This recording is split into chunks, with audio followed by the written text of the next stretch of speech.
This is the Morning Drive Podcast from Double T 97.3, presented by Cantex Roofing and Construction.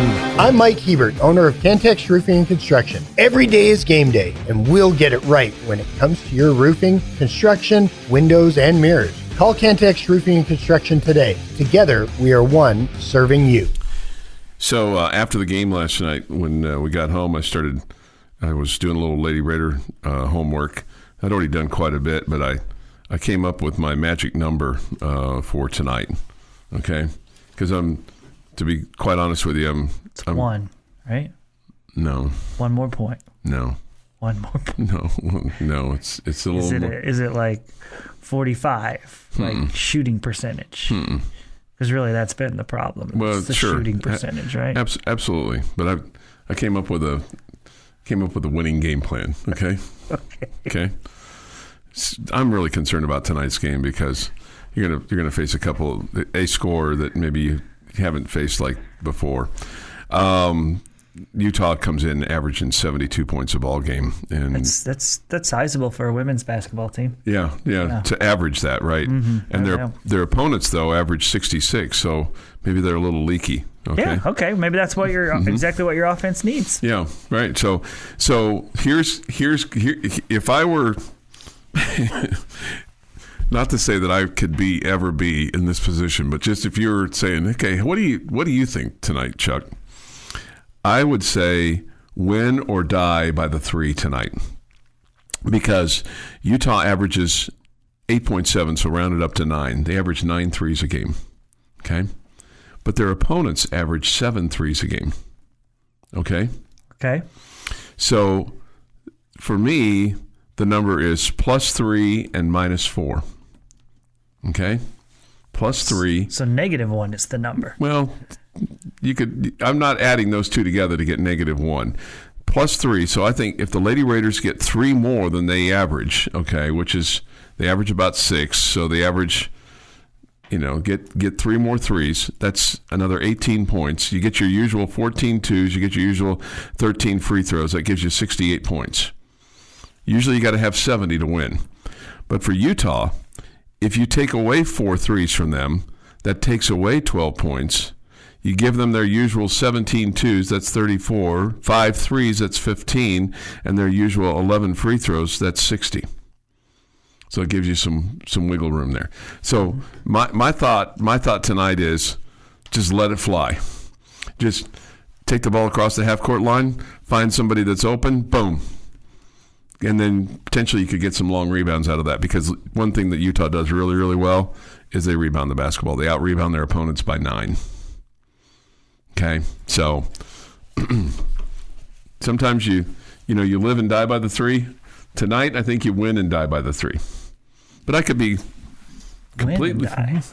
Win or die. Win or die. Win or die by the 3. It'd be bad to win and die. That's my thought for tonight. Okay, so we'll. Okay. I may change it between now and 6:00, but that's Chuck my thought. has his. I have mine. 1. Score 1 more point. No, you're not wrong on that. You're not. Or wrong. you could go to my shooting percentage, because I feel like if you're, what was it? Would we figure out it was last week 32.7% from the floor overall, 25.5% from 3-point range. So I think if the 3-point percentage is at closer to 35 and the overall field goal percentage is at 45, then you have a chance to compete with a good offensive team like Utah. Sure. Yeah, but my numbers aren't nearly as fancy and fun as yours. 37% from the field and 27% from distance for the conference games as of right now. That's the 37-27. Yeah, that's the official number. Yeah. But I like my method, but my numbers haven't worked out yet. This is way more fancy. Well, I have not. My numbers have not. Well, they kind of have worked out. They've actually worked out, but they haven't been played out. How's that? Oh, that's a different deal. Yeah, right. And Krista Gerlich would probably say some of the same things. I think she just would shake her head and go, okay. No, I'm thinking she would say, I have a game plan that I put in place. Right, absolutely. At times my team is not able to execute they execute, they just don't make the shot. They spend hours and hours and hours watching film and scouting report and, coaching and discussing and all those kinds of things. And then I've got my little number. But, sometimes it... That's why they make you the color analyst of Lady Raider basketball. All right. I'll say it so the chat line doesn't have to. What's that? They spend all those hours watching film and going over gameplay. Maybe they should spend some time in the gym shooting. They, and I know they do. Yeah. I know they do. They have gym rats over there that are making hundreds of shots every single day. And the three of us combined, well, maybe Jamie. Doesn't always translate. The three of us combined don't make 100 shots in a day. All right, maybe you. I don't shoot. I mean, I'm never shooting. I just rebound. Yeah. He's rebounding. I don't know. When she's getting a water drink, I put up a few shots, but, maybe 5 or 10. Couple things here from the Yates Flooring Center chat line. We have not heard from Grasshopper in quite some time. I feel like that he's been like the groundhog. He's been kind of underground. Good morning, my AM buddies. Extremely expensive outing last night. Yes, impressive outing last night. I feel that this team is extremely special. Okay. Man, it just at this point, it just feels like, to steal a silly term, whatever, just an old term, like the sky's the limit for this team. I mean, it feels like they're getting better. The gel is... Yes, they're still going, they're still trending up right now. It does not feel like they've peaked. I mean, you won that game on Saturday with your best rebounder and scorer, okay, and your head coach, right? Right.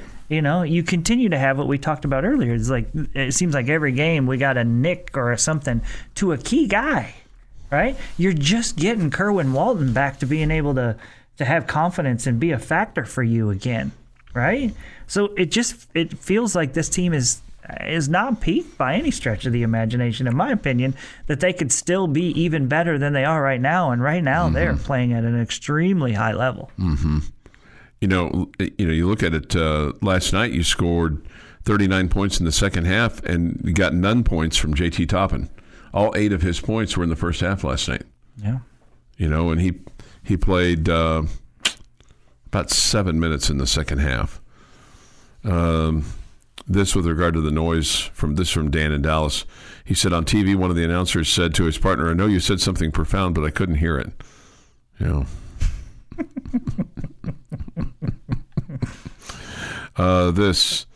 Seth Greenberg, lead anchor from ESPN, mentioned that our Red Raiders are a Final Four team. What is your take, Chuck? Well, I don't know if I'm ready to proclaim that yet, but I mean, I certainly think they look like a team that could make a long run. But definitely the case. We've got to stay healthy and just kind of keep getting better. And I think even Grant McCasland would tell you that he feels like his team can get better because he basically intimated that last night after the game. The Morning Drive podcast from Double T 97.3 is presented by Cantex Roofing and Construction. Drive, time for this day in sports history. Today is the 5th day of February, 2025. Here is Jeff McGuire with this day in sports history. Let's go to 1931. Feels like a fun year to start. Okay. Malcolm Campbell sets a world land speed record of 246.08 miles per hour, driving his famous Bluebird at the Daytona Beach, Florida Raceway. And, by the way, still slower than Chuck's Pinewood Derby car. Wow. Speed of light. I mean, he's racing that thing, and he's losing to a Pinewood Derby car. Mm-hmm. 1969, Vince Lombardi becomes part owner, vice president, general manager, and all-around guy at the NFL Washington Redskins. Didn't last long. 1998, Arthur Tom Clancy confirms that he has signed an agreement to purchase the Minnesota Vikings for slightly more than $200 million, an NFL franchise record at the time. It has definitely gone up since then. It has, and I think he capitalized on that as well when he sold the Vikings. In 2003, Bob Knight becomes only the 4th Division I men's basketball coach to earn 800 wins as Texas Tech beats Nebraska 75-49 here in the 806. 2 years later, Javarius Jackson scores 34 points, and the Texas Tech Red Raiders upset number 14 Oklahoma 88-81 to end the Sooners' 14-game home win streak. Novi, Jarius Jackson. I think you put a V in there. I think I heard a V. Yeah, it's Jarius. Yeah. Jarius. J-Jack. Yeah. He was one of my favorites, man. Love me some Jarvis Jackson. And in 2017, Super Bowl 51, NRG Stadium in Houston. New England Patriots beat the Atlanta Falcons 34-28. Tom Brady, your MVP. It is National Chocolate Fondue Day. And also World Nutella Day. What? Nutella. The hazelnut version of peanut butter. I'm completely out on that. It's like a chocolate peanut butter. Yeah. That's really what it is. Yeah. Are you in on the Nutella? And I think it's Nutella. Okay. Is it Nutella? Oh. Nutella. I don't hate it. I mean, I've tried it. My girls have had it at times, and I think they like putting it on like toast or even a banana or whatever. It's a peanut replacement butter. Like if you're allergic to peanuts, you can use this instead and use it like a peanut butter. It's fine, but in my opinion, it tastes like the chocolate they use mostly in chocolate chip cookies, which is a little too sweet for me, which I don't love. Okay, so it's fine, but I definitely wouldn't hate on it. Are you guys big fan of the fondue action? I want to know what's in the fondue. Well, it depends on what you're doing. Is it chocolate or is it cheese, right? Right, yeah. I mean, we want to know what's in it.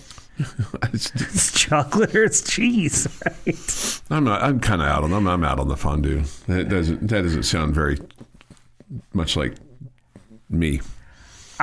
It does to me, because I will tell you one of the things that I would say that I don't love about the fondue. I don't hate it because you do it very, very, very rarely, right? And only certain times. The only time I feel like we do it is when we're like a big, huge family together with aunts, uncles, cousins, whatever. But it's like everybody, you put your thing in the middle and your stick in the middle, and it's too much face-to-face talking. It's just too much talking. I just want to eat, right? I mean, it's like doing the hokey pokey. You put your right hand in and you stare at everybody else and you talk and you try not to bang their stick and knock your piece of meat off or your piece of fruit if it's chocolate or whatever. It's just, I just want to eat. Like, I hate the restaurants. I mean, I don't even understand why they exist. The restaurants where you can go in and pick a slab of meat and then you can go cook it. Why would I do that? Yeah, I could do that at the house. They had one of those restaurants here and it failed. Yeah, why would you do that? I agree. Yeah, why would I want to go cook my own meal? I'm paying you guys. Right, I'm with you on that. Yeah, so why would I want to do that? But I don't know, some people like that. So I just feel like if you're fondueing, it brings out extra conversation. Like, there's so much of it, and it takes so long. You got these little pieces of meat, right? You got to, stick it in there for a while and wait to eat one little piece of meat, right? Got the piece of meat. I think you're convincing Chuck to get involved in the fondue. Yeah, I mean, there's so much of. I constantly seek conversation. You constantly try. How can I avoid conversation? Yeah, for the most part. Yeah. How can I avoid it? Yeah. Happy birthday to Michael Sheen, who's 56. Sarah Evans, 54. Laura Lindsay, 61. Roberto Alomar, 57. And Roger Staubach is 83. Wow. 83. 83. That's, if you'd have asked me, that's probably older than I would have guessed. It's his Navy career. Right. No, I understand. I understand. I had the same thought.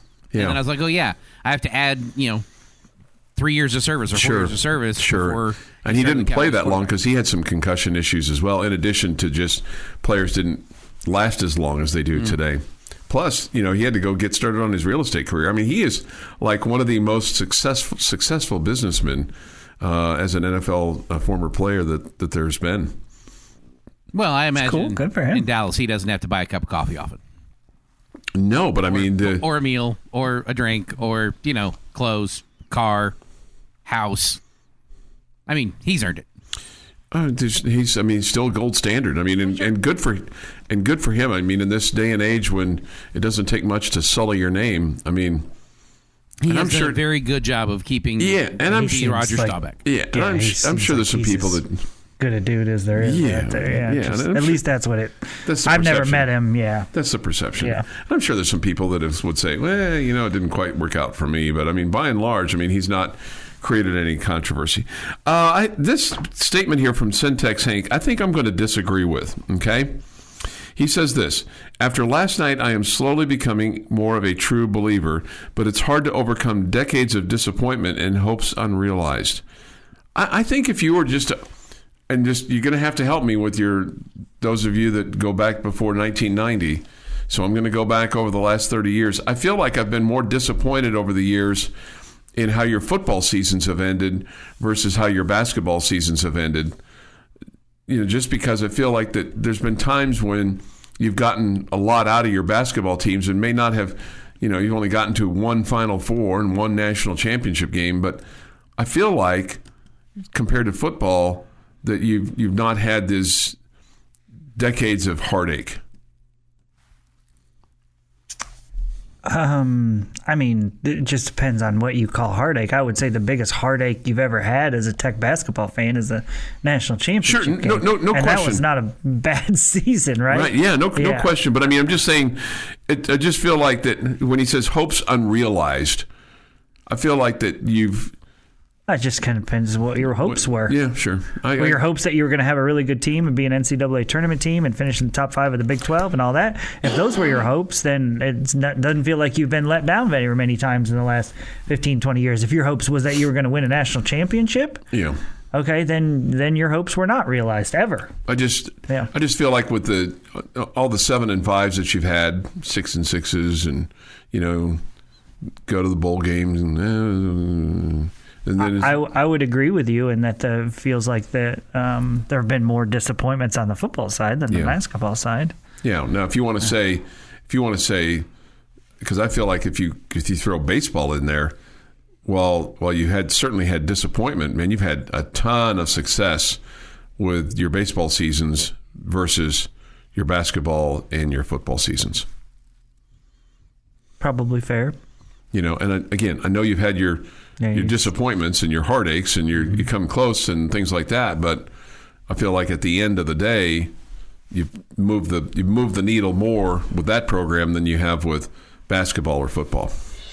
Your daily dose of sports and fun. This is the Morning Drive Podcast from Double T 97.3, presented by Cantex Roofing and Construction. Morning Drive on the High School Fan Zone on the air for you tonight at 6 on 100.7 The Score. Friendship, Lubbock Cooper, Liberty Cooper, all coming in to the First United Bank studio to visit with Randy Rosetta and talk about their sports, their teams. We're going to start making that shift from winter to spring sports. With baseball just around the corner, not only for Texas Tech but for the high schoolers, and softball as well. Softball, as far as Texas Tech's concerned, it's going to man, it's it's about to hit headline time. With everything that's going on. We'll also have college basketball on the air for you tonight as Arkansas will travel to take on Texas. The Razorbacks coming off of a huge win at Kentucky with John Calipari returning to Rupp Arena. That was I saw some of that on Saturday. It was quite the pomp and circumstance, it seemed like, with Coach Cal, Jamie. I saw a picture of him in his red jacket or whatever. And the entourage around him just looked out of place. Yeah, I'm sure it was weird for him going back to Rupp Arena, and he's when even at the airport they showed him talking to people that probably had unloaded his planes with his teams over the years or helped prepare the plane that his team was going on, et cetera, et cetera. But and it was interesting. Tubby Smith was there as well. He was wearing blue, as you would expect him to. Was it Memphis blue? Oh, it was Kentucky blue. Kentucky blue. Yeah, Kentucky blue. Mm-hmm. It's Kentucky blue. Just making sure. Yeah. Well, I mean that's fair. He had some Minnesota there and some Red Raider there, and then he hightailed it out of town and went to Memphis. Didn't work out for him. Did not work out for him. Probably where it worked out for him the best, in his stops was here. He won a national championship at Kentucky. I'm talking about after he left Kentucky. Oh, after he left Kentucky. Yeah, I mean, okay. after he left Kentucky, he went to Minnesota. I was it's just all right, but I think he probably had more success here than there. Okay, last night the game really turned back. I mean, you had a pretty good first half, but when Chance McMillan took things into his own hands and hit 3 threes in a row, and Grant McCasland after the game talked about Chance's 3 threes. That didn't have anything to do with me. That has to do with Chance. I mean, Chance's motor and his willingness to do what it takes to win. I think the one thing about Chance is he tries to find ways to create, and I think he just needs to err on the side of thinking shot first, and if that prep's right, then people overcompensate for his ability to shoot, and then he can drive. Sometimes he gets to where he's trying to drive it before he's really got them in a position where they have to close out farther. And I mean, you got to guard him everywhere. And his motor never stops. That's what makes him awesome. And combine him with the lineups that we have where you got JT and Darian Williams and Christian Anderson and Kerwin Walton. I mean, he's just got all these offensive great players around him, so it just makes it more where he can get loose. And Elijah Hawkins doing a really good job passing the ball, man. Like, really good job. And it's fun to see that these guys, to me, it's fun to watch them guard, but it's a lot of fun when we can separate and make shots like we did during that stretch. Well, just the confidence level. I mean, he gets that ball, boom, gets that ball, boom, gets that ball, boom, and doesn't hesitate. And it was laser focused and just went in like a laser last night too, those 3 threes. Well, he's clearly a confident guy because he's really a talented guy, no doubt. He's been great for you this year. Early in the season when you had to play him at point guard when Hawkins wasn't healthy, I thought he did a great job there, and just now in his natural role of just being a shooter, he's really, really picked it up. Obviously, you have other really good players on this team, but what I will say about your other 2 guys and Toppin and Williams, who are really your number 1 and number 2 go-to guys, they both are very unselfish. And I think that's one of the reasons why this team is so good on the offensive end of the floor, is that they share the basketball really well. And on a night when you got a guy like Chance McMillan doing what he was doing, guys weren't fighting to say, hey, I want mine. They were saying, hey, keep getting the ball to Chance. Love seeing that. And that's what Coach McCasland's referring there to Elijah Hawkins. This from the Yates Flooring Center chat line. Federico, however you want to, whatever nickname you want to give him. Anyway, this guy says, is a different player from the first of the year. His presence is becoming more and more disruptive, both offensively and defensively. We talked about that a little bit about an hour or so ago, but I think you're exactly right. He had 8 points last night and 4 rebounds and no turnovers. I mean, he's a low turnover guy. I mean, he doesn't have the ball in his hands. No, I understand that, but I mean, you're not asking him to create or make. No, he's not passing. But at least when you throw him the ball in the paint, he doesn't drop it. Okay. There's something to be said for that. It's like sometimes those passes come in though quick, and you've got to be alert and you've got to be ready. And even when you're going up, I mean, for a 7-footer, his dexterity and his ability to kind of keep his balance, he does a pretty good job of that. And I realize he's been 7 foot for a while, so I mean, you probably get used to that and you grow into that, but still having control of your body and being able to hang on to things, I think is critical. He had 3 block shots last night too. I think he's been a great presence, great addition for this team. He's fit exactly what Coach McCasland wanted. He's given him really good minutes. Whether he's been a starter, whether he's been a guy off the bench, he's done a great job. And I think he's making an impact really on both ends. I expected him to on the defensive end. I didn't expect him to make as big of an impact on the offensive end. So that's been a pleasant surprise. Okay, this is from the Yates Flooring Center chat line with regard to the We Are a Final Four team. ESPN said the same thing last night. Oh, okay, great. Get the T-shirts made. I could use a new Final Four T-shirt. Yeah, make sure it's in gray sweatshirts, okay, because they're more comfortable. Right. Right. I don't know. This black one I'm wearing is pretty comfortable. Pretty comfortable. I'm pretty happy with this one. The gray one I've got that's very similar is equally as comfortable, but this black one's pretty comfortable. It is amazing the comfort level of a gray shirt, gray T-shirt gray sweatshirt. It just feels more comfortable. That's good. I have other people that have agreed. I have with me gray on this. my shirt. Does that make you comfortable today, or do you have to be wearing it? Well, I mean, if I'm wearing a gray sweatshirt, like I have a gray sweatshirt back from the Alabama Cotton Bowl. Man, it's the right weight. It feels good. It's comfortable. It's worn in. There's probably some research that has been done on the fact that certain colors make you more comfortable or make you more relaxed or make you feel better about things.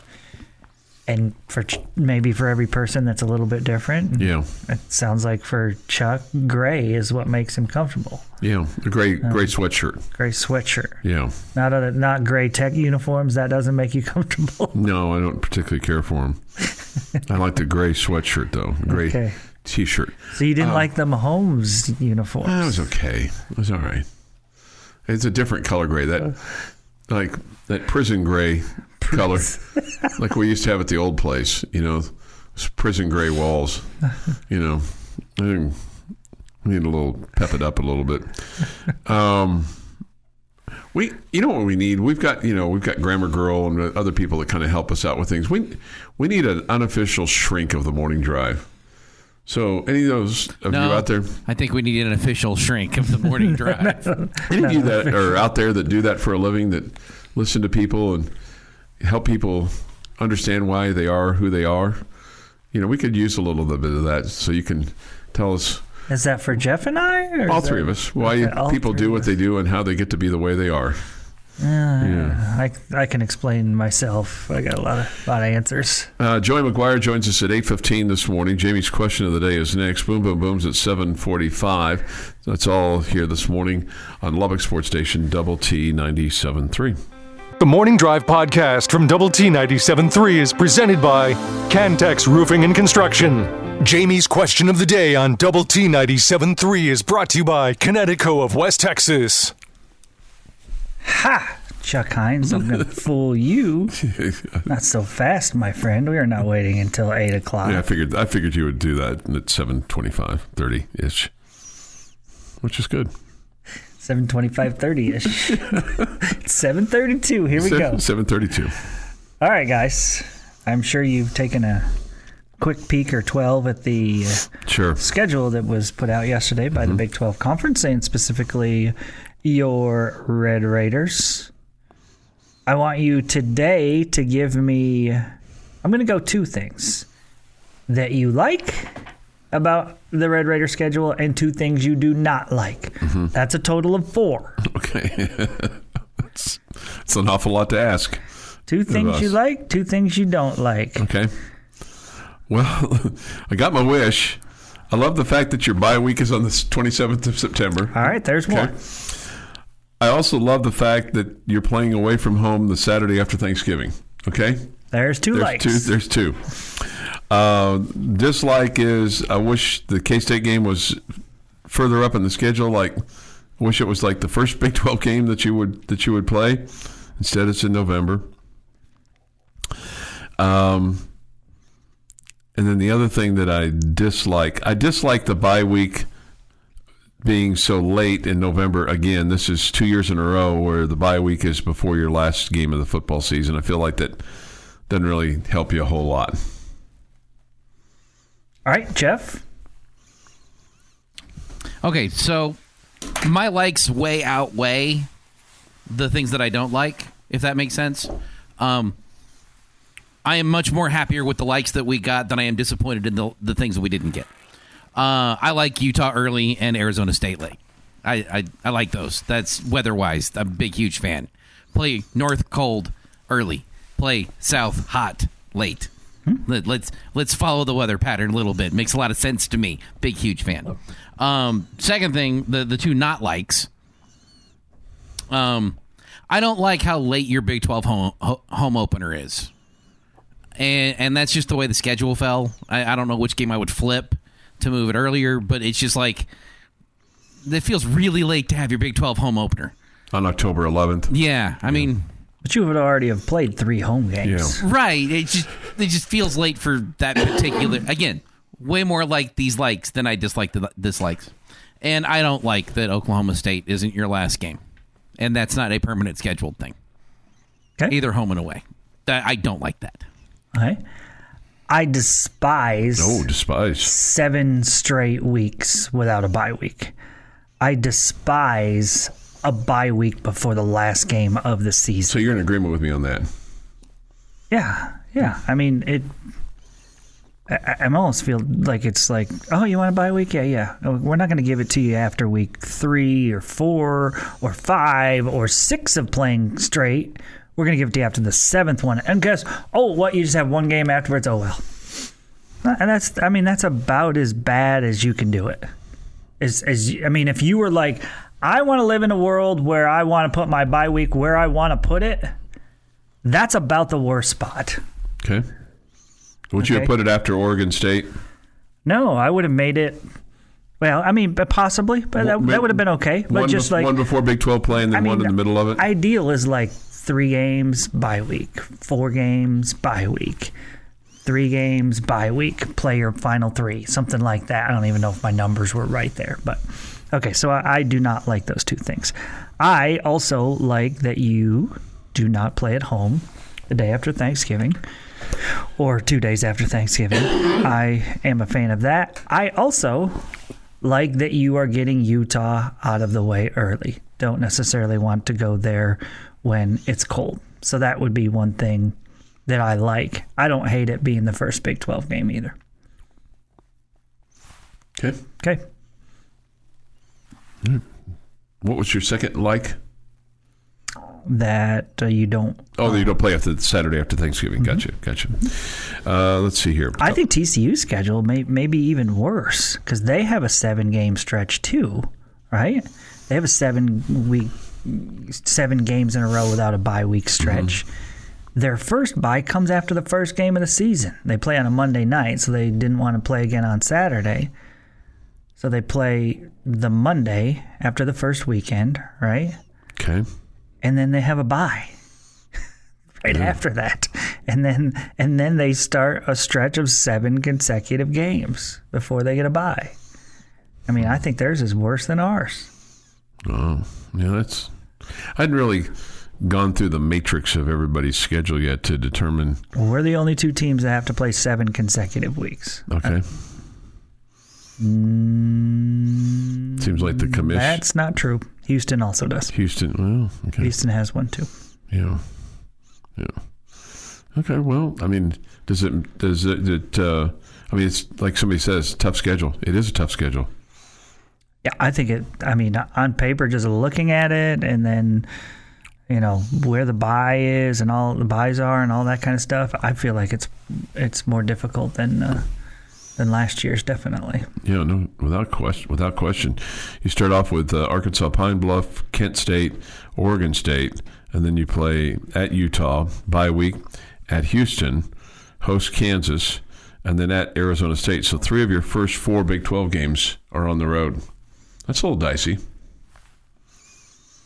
You come back and play Oklahoma State, then you go back on the road to K-State, host BYU, UCF, and then finish up in the mountains. Which game do you think is your toughest game, just whether it's home or away?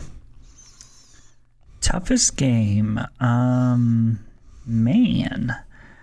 I think I would put at Kansas State as the toughest. Okay. Just so this is fun to me that we just have not sure what these teams are going to be. Yeah. It felt that way going into this year, and it was a blast watching all the surprises every Saturday in the Big 12 Conference, and I feel like we're going to probably get more of that this upcoming season. Which one do you think is the hardest home game? BYU. Okay. I can buy into some of that. Expect them to be good. But I think Kansas, UCF, also tough home games. Do you think Oklahoma State will bounce back? A little bit. I don't think they'll bounce back to the ceiling, but I don't think they're going to be rolling. Let me just put it to you this way. I think they'll win a Big 12 game next year. This is the Morning Drive Podcast from Double T 97.3, presented by Cantex Roofing and Construction. With Jamie Lent and Jeff McGuire, I'm Chuck Heinz. We go straight to the Visual Edge IT hotline where we have the head football coach of Texas Tech University, Joey McGuire. Good morning, Coach. What's up, brother? Man, I love the intro music. Well, we're all about the big production here. Sometimes the content's a little thin, but we're all about the big noise. Hey, I love it. My first question for you is when you get your first look at the schedule, like when they come to you and say, "Hey, Coach, we got the schedule from the Big 12." What's the first thing that you look at or look for and go, "That's what I want to see"?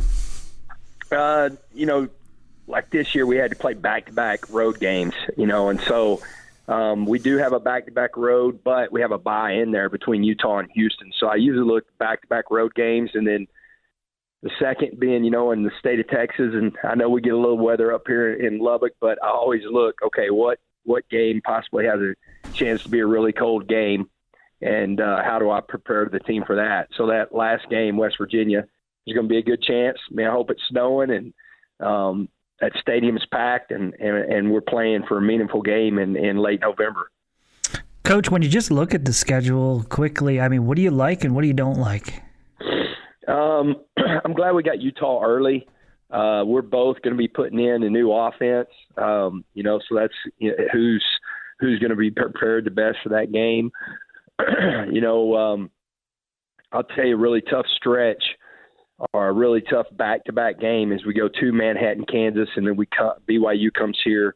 Those are two really physical teams. So you're going to play back-to-back really physical teams. But I'm excited we got BYU here. I'm going to really challenge our fans, especially that week, because I thought when we went to BYU in my 31 years, that was the loudest stadium I've ever been in. And they have done a great job. And so I think it'd give our fans a great chance to show the BYU Cougars, exactly what it's like to come to West Texas and tortillas flying and being really loud. Probably wish you were playing K-State maybe a little bit earlier. It seems like they struggle early on and then figure out how to get it together as the season goes further. Yeah, I mean, Coach Kleiman I talk to him a lot. He does a great job. He's got a great culture. They're a tough team. The quarterback could be a year older. But, no doubt. But they're kind of in the boat that we're in, like who's going to be that number one running back. I mean, they're losing a really good running back to the NFL like we are. And so that's going to be interesting who steps up whenever they're running the football. Coach, as someone that's a sports fan just like we are, you understand the importance of rivalry games and how much that excites the fan base. How disappointing is it for you to not have teams like TCU or a team like Baylor on the schedule this year? Well, we talked about that a lot. It's great to have Oklahoma State. I think that's when you start kind of like pairing teams together, if you did have a team that you're playing every single year. But, yeah, it's interesting. I mean, I know it doesn't set up that way, and it's just the way it is, having 16 teams. But you would want to alternate at the very least, to having Baylor one year and TCU one year, Baylor the next year, TCU the next year, just because you're going back to old Southwest Conference rivals and everything like that. We had a little bit of a discussion, Coach, with regard to Oklahoma State, and Jeff had floated this idea. I'm going to get your take on it, of whether you play them at home or on the road every year, but end your season with them. How would you feel about something like that? Yeah, I think that'd be great. I think, if you went, every single year, if you go Kansas, K-State, Arizona State, and then you turn around Baylor and TCU, Utah, BYU, like doing it like that to where, every single year you kind of have that rivalry that you've created. Some are going to be natural rivalries. Some have been playing for a long time. And then you create them. Like if you wanted to go UCF and West Virginia, you're staying on that East Coast right there, Cincinnati, Iowa State, possibly in that right there. So it would be awesome to be able to do that. Coach, as fans, I think we all thoroughly enjoyed the Big 12 football conference last year. There were just so many upsets, or so many teams that you expected to be good that maybe finished near the back, and teams that you expected to finish near the back that finished near the front. It was so much fun as a fan to watch those games. How much fun is it for you with the coaches, knowing that there's really good teams in the league and there's a lot of parity, and on any given Saturday, and something crazy can happen? Yeah, I think, the Big 12's been like that for a while, but I do think that, every single team in the Big 12 we can beat each other up. I think we're going to see that more and more in college football with the transfer portal and, how long you have guys, and how you build your team and your culture. So, I think you saw that a little bit for the first time in the SEC, to where, there necessarily wasn't that one dominant team. But, you had a group of teams, and Vanderbilt had a good year. But, that's been the Big 12's, MO for a long time, is that anybody could beat anybody. Hey, I know it's been this way for the last 2 or 3 years, but it seems to get diminished every year. But how weird is it for you on this first Wednesday in February not to be scrambling and be excited about your football recruiting and high school kids coming in and waiting around to see who's going to commit and who's not, or maybe somebody flips at the last minute? Yeah, it's different. I've talked about that a lot with whenever I was on the road recruiting the 26s, 27s, 28s, talking to the coaches and whenever, it seems like a short time ago. It's been 8 years, but whenever we signed our first class, whenever I got in college football, you still only had one signing class, and that was February. And whenever we got the job, we had one recruit, and we had to put a class together. And so it is strange, but it's also, I'm not going to lie to you, it's nice to know that, we're not scrambling, that we did all the scrambling in December and in January, whenever it came to signing our class and signing our portal class. It's good to be able to take a deep breath. And we had a team run this morning at 6:30 and, focusing on that instead of, what scholarship papers are coming in today. Coach, the first thing that jumped out to me when I looked at the schedule is the fact that you have to play 7 consecutive weeks. You've already talked about the difficult stretch of playing at Kansas State and at home against BYU, and that's games 5 and 6 in that stretch. How difficult is that for a college football team to have to play 7 consecutive weeks? That is an interesting bye right before your last game. So, you wish that was, moved up maybe between Kansas State and BYU or something like that. Mm-hmm.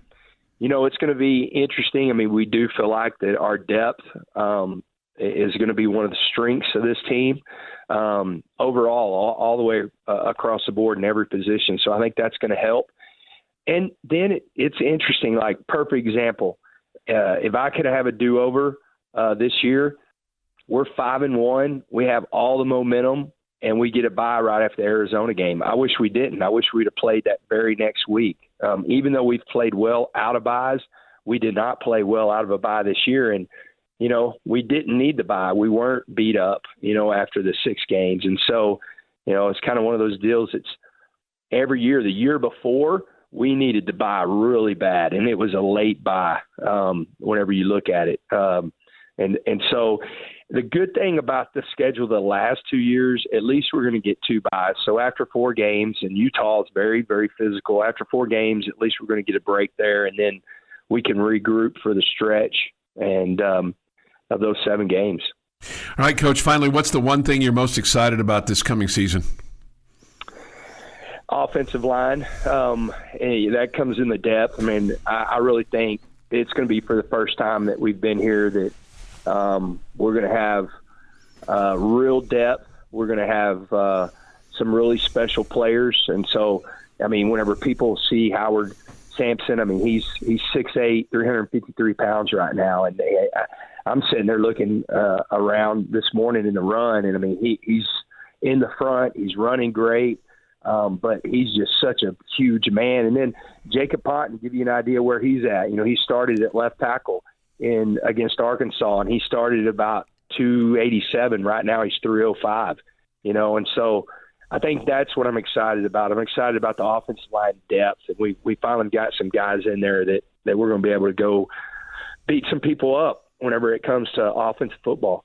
Coach, thanks for your time this morning. That's Joey McGuire here with us this morning. Thank you, Coach, on the Visual Edge IT hotline. All right, man. Thank y'all. This has been the Morning Drive Podcast, presented by Cantex Roofing and Construction. Check out our library of Double T 97.3 podcasts at doublet97.3.com.